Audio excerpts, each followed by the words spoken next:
Vale, pues por meternos con las ramas básicas de la filosofía para luego ver un poquito sobre qué se debería cimentar la psicología, que es la ciencia que nos concierne. ¿Nos podrías explicar un poco pues, qué podemos encontrar dentro de esas ramas de la filosofía? Hablar un poco de dentro de la ontología que tenemos monismo, dualismo, pluralismo, luego Vale. epistemología.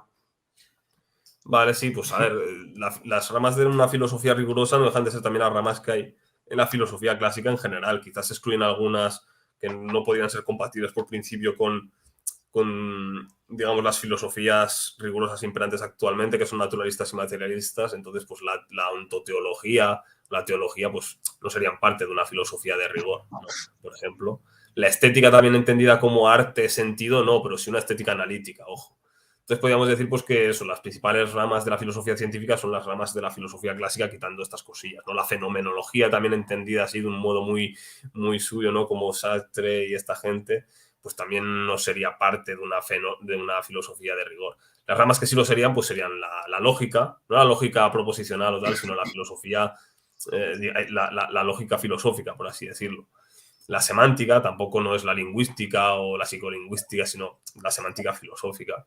La ontología que hemos mencionado, ¿no? Que es el estudio de los rasgos y sistemas más generales del mundo y la definición también del mundo y tal, ¿no?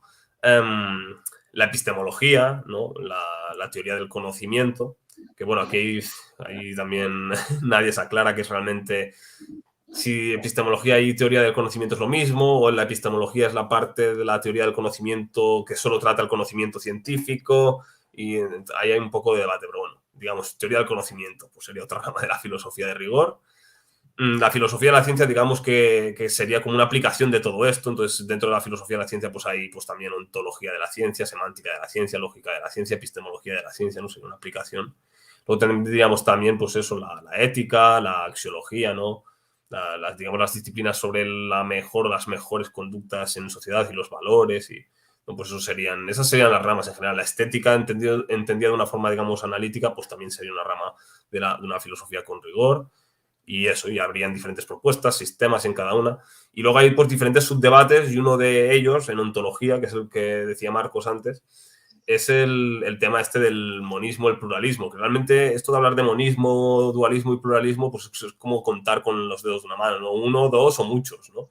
Entonces esto se puede decir de muchas disciplinas y de muchos debates, ¿no? Y de muchas posiciones. Puede ser pluralista en temas de ética, puede ser dualista en temas de lógica, hablando de si un modelo u otro, o sea, no nos dice nada de suyo decir que alguien es pluralista o dualista, hay que decir dualista o pluralista de qué, de qué estamos hablando, ¿no? Y en temas de ontología ya no solo es que tengamos que especificar soy pluralista o dualista en temas de ontología, es que incluso dentro de la ontología hay diferentes discusiones donde pues se puede ser o pluralista o monista o dualista, ¿no? Entonces digamos que hay, digamos, tres subdebates dentro de la ontología, donde hay estas categorías de monismo, dualismo, pluralismo. La primera de ellas, que es la más coloquial y la que seguramente estaréis familiarizados tanto tú, Marcos, como tú, Diego, es la del dualismo psicofísico y tal, que es decir, digamos, los tipos de existencia real que hay. Si es material, si es inmaterial, ¿no? Entonces, claro, yo, a la vista de los conocimientos actuales, creo que la mayoría de filosofías rigurosas actuales, como decía antes, son materialistas o al menos, digamos, naturalistas, ¿no? Que dicen que no hay cosas que sean sobrenaturales, ¿no? En este sentido serían monistas, porque digamos que hay una única cosa que tenga existencia real. Luego lo demás tendría existencia irreal, en todo caso, no serían ficciones o no. Entonces, y lo inmaterial en ese sentido sería irreal, no sería algo que existiera realmente. Entonces, en ese sentido, se sería monista. Ahora, en temas de propiedades de las cosas y sistemas, de propiedades, ya no hablamos de existencia real, ahora hablamos de propiedades de las cosas. Pues claro, ahí ya es diferente. Ahí la mayoría de filosofías rigurosas que yo conozco, todas convergen en un sano pluralismo de propiedades, que no, los reduccionismos estos de que todo es física o todo es química, pues son erróneos. Todo se compone de física, evidentemente, pero la materia, lo material también trasciende más allá de la física, porque hay una viñeta de Gustavo Bueno muy buena al respecto, no sé si la habéis visto, es muy buena y circula en Twitter porque enseña algo bastante curioso y tendré un momento a explicarosla porque creo que puede ilustraros a todos y a los que nos estén escuchando. En esta viñeta, no sé si esto pasó de verdad, creo que es una mera ilustración, pero sale Gustavo Bueno con Severo Ochoa en una conferencia, ¿no? Severo Ochoa, el premio Nobel bueno, se dice español, pero estaba radicado en México cuando se lo dieron, no, en Estados Unidos cuando se lo dieron, creo.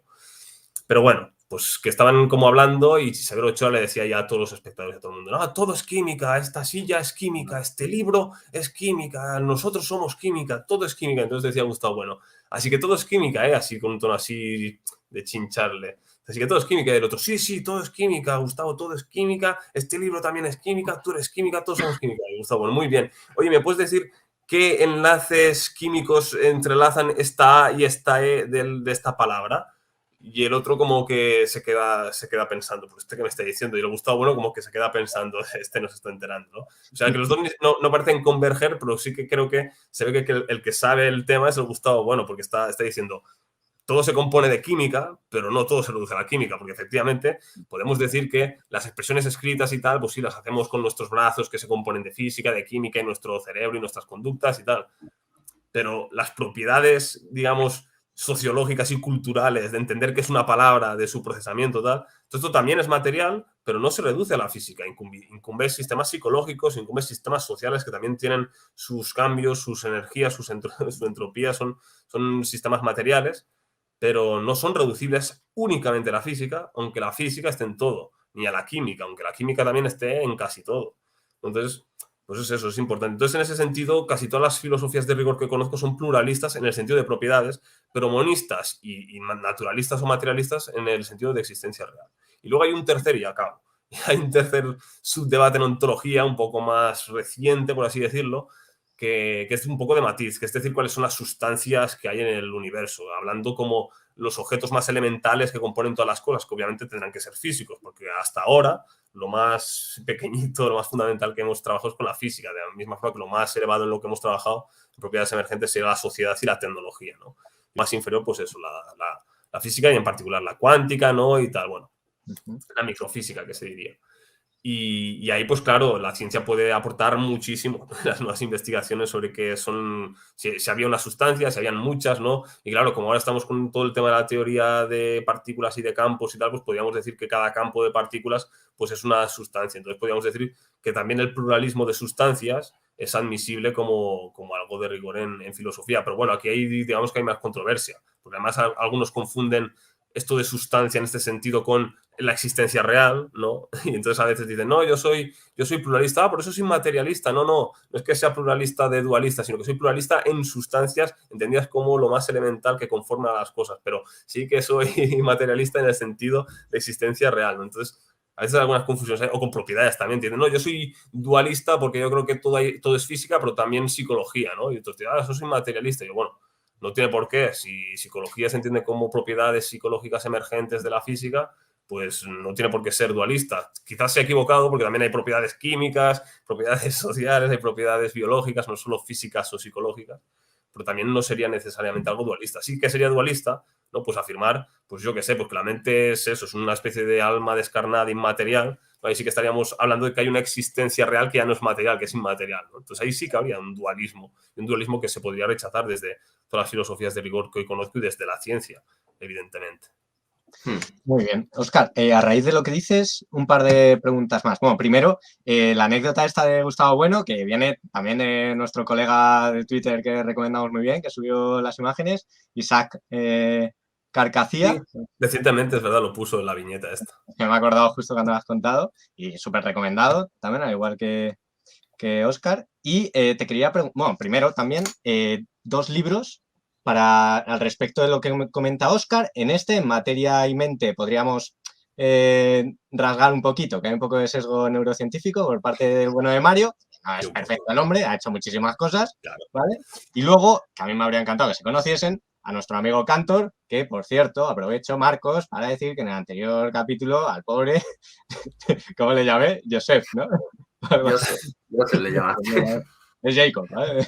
Cantor, donde también se presenta esa diferencia entre distintos campos, entre distintas disciplinas, parecido a esas diferencias ontológicas entre física, química, etcétera. Luego, te quería preguntar, porque creo que de la parte del psicoanálisis se abusa mucho de dos disciplinas que has dicho que, bueno, que no te gustan mucho, subdisciplinas o disciplinas de la filosofía. La primera, la fenomenología. ¿Qué es la fenomenología? Más o menos. O sea, claro, es que cuando Es que claro, cuando tratamos ya áreas que son un poco así ambiguas o tal, también pues imagínate si el debate entre definiciones de disciplinas y términos en ciencias o en filosofía ya a veces da lugar a océanos de tinta y ríos de tinta, pues ya imagínate cuando es digamos, áreas algo más confusas. Bueno, irónicamente a lo mejor hay más consenso precisamente por eso, ¿no? Porque como es más oscuro y quizás muchos de sus practicantes son algo más de guiarse por la fe de autor y quizás son un poco más dogmáticos, pues a lo mejor sí que no hay tanta discusión, irónicamente, pero vamos, daría para una discusión infinita, porque es que es eso, son cosas un poco oscuras ahora.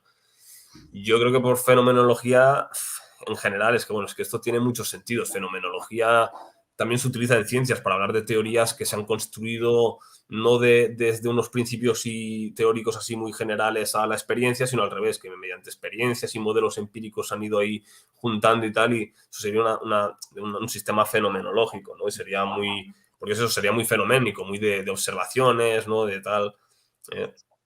Y eso sería un uso legítimo de fenomenología, pero como rama de la filosofía, pues la fenomenología refiere, digamos, a una presunta disciplina que trataría, digamos, sí, claro, es que diga lo que diga, me va a venir alguien experto en Husserl o experto en no sé qué, y me dirá, no, eso no es exactamente así, no sé qué.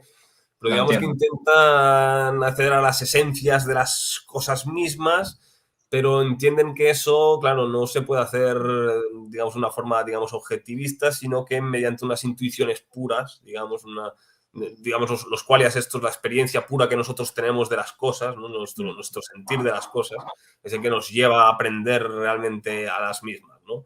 Entonces, bueno, esto es un poco ambiguo, esto es un poco, ya os digo que alguien me vendrá y me dirá, uno de Sartre me dirá, no, esto no es la fenomenología, otro de Husserl me dirá, no, esto no es la fenomenología. Pero, en fin, y lo que os he dicho, es muy esto complicado. es para infinito. Pero más o menos sería eso, digamos, que es una disciplina que intenta, de alguna forma, dicho así de forma súper general y que seguramente aquí podemos estar de acuerdo la mayoría, es una presunta disciplina filosófica porque es muy general y a veces se ha intentado tildar de ciencia, pero en un sentido así, pues, de conocimiento y tal, que intentaría, pues, dar una fundamentación de experiencias puras y duras de las cosas en las cuales luego ir asentando nuestras tecnologías, filosofías, ciencias y tal, ¿no? Eso sería así muy, muy en general y ya os digo, y no solo ciencias y tecnologías, sino pues también nuestros valores, nuestra conducta vital, por así decirlo, ¿no? Etcétera, etcétera.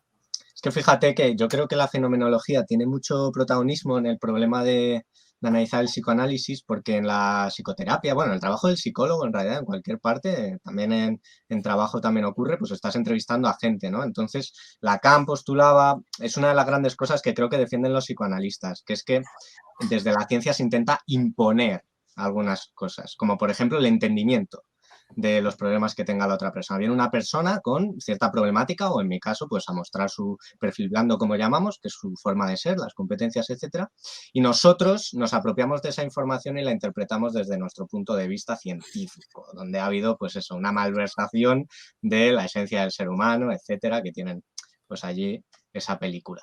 Entonces, pues lo de Lacan es muy interesante cómo presenta que el terapeuta no debe intervenir, que debe ser la persona quien diga lo primero que se le aparece por la mente, ¿no? Que eso se podría relacionar un poco con la fenomenología, ¿no? Se te aparece algo y lo dices, sin ningún tipo de filtro, ¿no? Entonces el terapeuta lo que tiene que hacer es ayudar a que esa persona lo diga.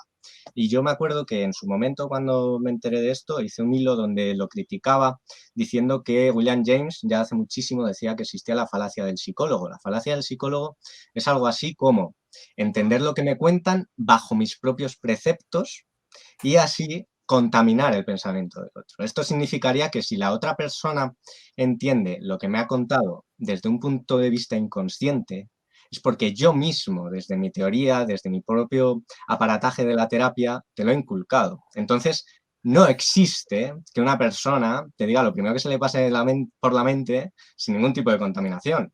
Ya estamos todos en un marco. Es como aquello de si no existe, bueno, el problema de ideología no me quiero meter, pero siempre va a haber un precepto de lo que decimos, ¿no? Entonces, ahí está lo que dice la falacia de William James. Entonces, estas personas dicen, pues eso, que desde el psicoanálisis es desde donde todavía se preserva la naturaleza de las personas y no estamos, pues, constriñendo a la gente, por ejemplo, la sociedad, y aparece el psicoanálisis social, ¿no? Aparece que si Erich Fromm, Foucault, etcétera, ¿no? Aparecen todos esos puntos de vista que se unen también a los humanistas gestálticos que tratan de, mediante, por ejemplo, salir a una obra de teatro, mostrar lo que eres, etcétera. Es todo eso. Que, claro, hay que tener mucho cuidado, porque, por ejemplo, yo ahora al analizarlo así parece que estoy banalizando que la gente se muestre como es. Y para nada. Lo que estoy tratando de decir es que no hay un aspecto especial en que una persona diga que su terapia hace algo y que realmente lo haga. El psicoanálisis no ha conseguido que nadie se apodere de lo que dice el otro. Nadie puede conseguir eso. No existe. Entonces ahí está. La falacia del psicólogo es cumplida por el psicólogo. Otra cosa son el control que podemos hacer. Ahí aparece, por ejemplo, la metodología del análisis funcional de la conducta que decimos mucho los conductistas. Gracias a eso... Y otras cosas. Y otras cosas. Podemos hacer test de evaluación cognitiva para ver cómo están las variables disposicionales, etcétera. Pero gracias al análisis funcional de la conducta, lo que podemos hacer es no coger, por ejemplo, tus experiencias y decir que tienes un niño interior y crearnos una película, porque eso es una película. Sin embargo, mediante el análisis funcional de la conducta, lo que estamos creando es una narrativa de las vidas de las personas y tratar de establecer procesos de aprendizaje que se han dado para ver, hipotetizando, si se mantienen por eso, si empezaron por eso y se mantienen por eso. Y ver si hay cambios, con un sentido puramente pragmatista. Luego ya está el análisis de conducta como ciencia, que ahí aparecerá ya otro criterio de verdad que no es pragmatista, ¿vale? Por cerrarlo. Entonces, pasando esas preguntas, y quería aclarar eso, te quería preguntar, porque esto sabes que es una duda que tengo yo y te he preguntado 28.000 millones de veces y aprovecho de nuevo para agradecerte tu paciencia. ¿Cómo podemos entender esto del pluralismo de sustancias? Porque en Materia y Mente aparece el clásico, que en conductismo aparece igual. Te metes a Meca Chiesa, espero que se pronuncie así, de conductismo radical y te lo explica así, en monismo. Te metes a procesos, parece que es aposta, pero la verdad es que lo tengo al lado justo. Procesos psicológicos básicos en análisis funcional. Y los axiomas que presentan son de Bunge, y es monismo de sustancia lo que presenta, ¿vale? Y es muy fácil de entender el monismo de sustancia, ¿vale? Pero no, porque... el pluralismo de sustancia, ¿cómo podemos entenderlo, Óscar? Por favor. Es lo que decía antes. Es que Bunge entendía por sustancia el debate de la existencia real, nada más. Entonces, claro, el monismo, pues, materialismo, ya está. Vale, ¿la existencia real qué es? Bunge propone él dice pluralismo de propiedades y monismo de sustancias, pero porque realmente lo suyo sería monismo de existencia real, que es la material. También un inmaterialista, que sea un inmaterialista puro y duro, también sería un monista, Ojo, pero claro, sería un monista inmaterialista, no materialista, ¿no? Entonces, seríamos monistas de existencia real y materialistas, y luego pluralistas de propiedades. El problema es que Bunge entendía que la existencia real, pues también es una, digamos, era el debate de sustancias. Romero, por ejemplo, Gustavo Esteban Romero, que lo trajisteis hace poco, ahí pone un matiz y dice que no es exactamente lo mismo, que digamos que el debate de las sustancias no refiere tanto a la existencia real, lo irreal y lo material o lo inmaterial, sino más bien a los objetos, digamos, últimos que sepamos hasta ahora, que parecen componer todas las cosas del mundo y que no son uno, sino varios, con la información científica y cuántica y tal que tenemos actualmente. Eso sería. Entonces son cuestiones separadas que Bunge no hacía esa diferencia, no la hacía. Entonces, pues él entendía que la existencia real pues es el debate de sustancias y decía que era monista de sustancia. Realmente era monista de existencia real. Porque, Óscar, entonces el pluralismo de sustancias son los niveles ontológicos. O sea, que hay cosas físicas, químicas, biológicas. ¿Es eso? No del todo. Sería ir a la parte física de esa jerarquía, ¿no? De esa pirámide, sería ir a la parte física y decir cuáles son, ¿no? En este nivel fundamental, aquellas cosas que vertebran todos los niveles físicos y luego los químicos, los biológicos. ¿Vale? Por eso son los campos de partículas, que es lo más fundamental que sepamos hasta ahora, y que no es una, porque no hay una sola partícula, hay varias, ¿no? El modelo estándar de partícula y tal, que bueno, ahora también está un poco en discusión algunas cosillas, pero es eso, por eso es pluralista de sustancias, porque no hay una, sino muchas cosas que compongan el universo, no hay como los clásicos pensaban, pues el agua o el fuego o el aire, no, hay muchas cosas y todas a nivel cuántico, ¿no? Modernamente, que tal, pero es un debate, digamos, ontológico, pero distinto del de las propiedades, de la existencia real. Y Bunge pues simplemente no hacía esa diferenciación, no tiene más. Claro, es bastante complicado, entonces a lo mejor a nivel usuario no es necesario a lo mejor eso y podemos pues, salir del paso con que la existencia real es de materia, ¿no? Sí, O sea, el concepto exacto. de materia respecto a material. Aparcamos sustancia y hablamos de existencia real y propiedades y ya está. Vale. Porque es que hay muchos libros, por ejemplo, de filosofía de la mente, ya luego lo veríamos, por ejemplo, pues te hablan, pues eso, monismo y dualismo de sustancia y monismo y Claro. dualismo de Es que, propiedades. el problema es la palabra sustancia, que claro, es un término filosófico muy clásico, pero por eso mismo también quizás pues tiene cierta ambigüedad y algunos pues por sustancia entienden la existencia real o no, otros pues las cosas que componen, ¿no? Entonces yo estoy de acuerdo contigo que a fines de divulgación, pues mira, podemos decir que hay estas 3 esferas de debate ontológico, pero decir que básicamente son 2, que es la de propiedades y la de existencia real, y ya está. Vale, Y dejarnos ok. de términos así que puedan liar un poco, al menos a nivel de divulgación. Vale. Porque claro, o sea, realmente no hay que confundir sustancia con cosa, ¿verdad? Ya por terminar con este tema. No es lo mismo, ¿verdad? No sería exactamente lo mismo, porque las sustancias como refieren, digamos, a aquellas cosas fundamentales y en cambio las cosas son pues cualquier objeto, que además no tendría ni por qué ser un objeto fáctico, puede ser un objeto conceptual, que sería irreal en ese caso, en ese sentido, ¿no? Vale. Entonces, pues sería inmaterial, por lo tanto, una ficción que no existe realmente, ¿no? Sí. Pues eso mismo. Entonces, claro, las cosas son mucho más que simplemente las sustancias, que serían las cosas más elementales, ¿no? En lo material. En un libro ponían el ejemplo de que voy a decir cosa en lugar de sustancia, decía sustancia, pero voy a decir cosa para evitar ese problema, que una cosa es un coche y una propiedad es su color, su tamaño, la ¿Cómo has matrícula, dicho? ¿Una cosa es? un coche. Ah, Y sus vale. propiedades son la matrícula, el tamaño, el color. ¿Eso es correcto así, más o menos, para que nos hagamos una idea? Sí, a rasgos generales sí, es correcto. Bueno, quizás habría que diferenciar propiedades primarias y secundarias, porque claro, el color, quizás su propiedad primaria sería el espectro electromagnético que ese cuerpo refleja, ¿no? El del coche. Y el color sería algo que sería diferente según si eres humano o animal o un humano daltónico, ¿no? Como es también el caso de Isaac que hemos mencionado anteriormente, que él es daltónico, por ejemplo. No estaría de acuerdo quizás en ver ese coche, ¿no? Tú también lo eres, precisamente. Deuteranope. No lo sé, pues mira, tú mismo eres la excepción, ¿no? Gente como tú, Isaac, pues por eso mismo. Eso serían propiedades más secundarias, son propiedades relacionales, ¿no? Que tienen que ver con sistemas cognitivos. En cambio, digamos, las propiedades primarias son propiedades completamente objetivas, en el sentido de que incluso si estamos equivocados nosotros en representarlas de una forma u otra, el caso es que hay unas cosas ahí, unos rasgos en el mundo que están ahí y que de ellos se derivan, en todo caso, nuestras experiencias, que nosotros también podemos manipular estas cosas, estos cuerpos y propiedades, obviamente. No somos completamente pasivos, somos también agentes, ¿no? Pero ya se entiende, ¿no? Que no son propiedades primarias que están en el cuerpo y lo otro son nuestras experiencias y tal, ¿no? Se entiende perfectamente. Hay pues eso, un realismo, digamos, en que las cosas están, ¿no? Y en una especie de constructivismo en cómo conocemos las cosas, etcétera, pues estamos involucrados. Seguro que esto que acabo de decir tiene un debate detrás que flipas y me lo he saltado, pero más o menos, ¿no? En esencia es correcto. Nosotros construimos y reconstruimos la realidad, pero no por ello no dejamos de estar intentando representar aspectos de esa misma realidad, aunque también la podamos alterar.